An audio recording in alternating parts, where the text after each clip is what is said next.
ગુજરાત રાજ્યના 10 સૌથી મોટા રજવાડા, એવા રજવાડા કે જેની ચર્ચા આજે 21મી સદીમાં પણ થાય છે.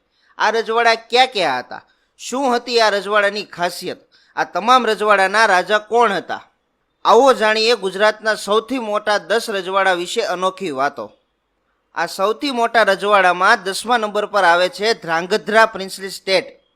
3023 કિલોમીટર પ્રતિ વર્ગમાં ફેલાયેલા આ રજવાડાની સ્થાપના 1090માં રાજપૂત શાસક હરપાલ દેવે કરી હતી, જે ઝાલાવાડ તરીકે ઓળખાતું હતું.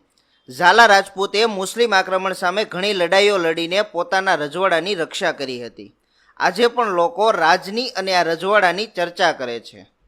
9મા નંબર પર આવે છે થરાદ પ્રિન્સલી સ્ટેટ. 3263 કિલોમીટર પ્રતિ વર્ગમાં ફેલાયેલા આ રજવાડાની સ્થાપના વાઘેલા રાજપૂત શાસક દ્વારા કરવામાં આવી હતી. આ રજવાડાની મોટા ભાગની પ્રજા હિન્દુ ધર્મનું પાલન કરતી હતી. 8મા નંબર પર આવે છે રાજપીપળા પ્રિન્સલી સ્ટેટ, જે 3929 કિલોમીટર પ્રતિ વર્ગમાં ફેલાયેલું હતું.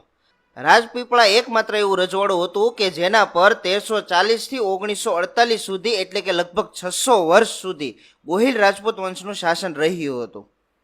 7મા નંબર પર ઈડર પ્રિન્સલી સ્ટેટ આવે છે.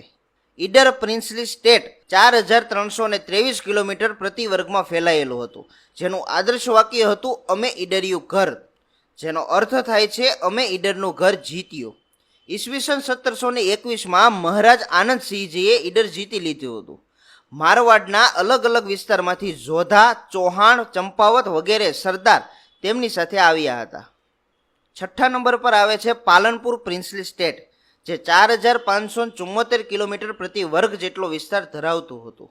આ રજવાડાનું આદર્શ વાક્ય હતું what has been won by reason it substance force, જેનો અર્થ થાય છે કારણથી જે જીત્યા હોય એ બળથી ટકેલું રહે છે. પાલનપુર રાજ્ય બ્રિટિશ શાસન દરમિયાન ભારતનું એક રજવાડું હતું. 5મા નંબર પર આવે છે ભાવનગર પ્રિન્સલી સ્ટેટ, જે 7669 વર્ગ પ્રતિ કિલોમીટરમાં ફેલાયેલું રજવાડું હતું, જેનું આદર્શ વાક્ય છે મેન પ્રપોઝર્સ બટ ગોડ ડિસ્પોઝર્સ, એટલે કે માણસ પ્રસ્તાવ મૂકે છે પણ ભગવાન તેનો નિકાલ કરે છે.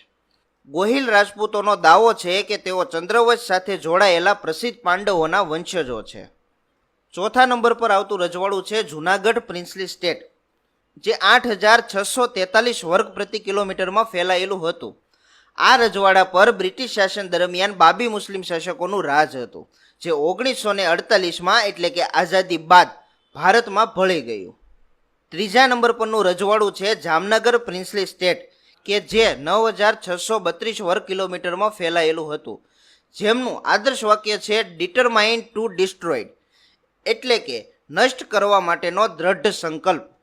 કચ્છની ખાડીના દક્ષિણ કિનારે એક ભારતીય રજવાડું હતું, જેનું નામ હતું નવાનગર. 1540 થી 1948 સુધી આ રજવાડા પર જાડેજા રજપૂતોનું શાસન હતું. એ સમયમાં નવાનગર તરીકે ઓળખાતો વિસ્તાર આજે જામનગર તરીકે ઓળખાય છે. બીજા નંબર પર આવે છે Kutch Bhuj princely state.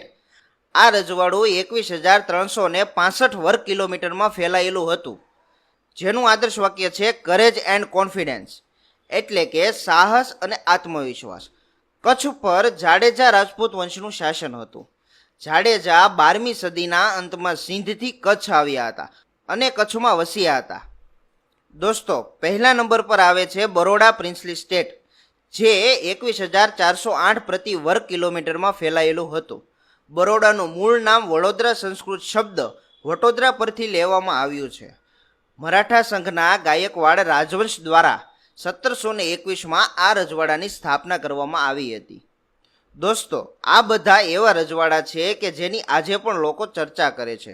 Video વિશે તમારો અભિપ્રાય કોમેન્ટમાં જણાવો, તથા વિડીયો પસંદ આવ્યો હોય તો વિડીયોને લાઇક અને શેર કરો, તથા અમારા ફેસબુક પેજને ફોલો કરો. ધન્યવાદ.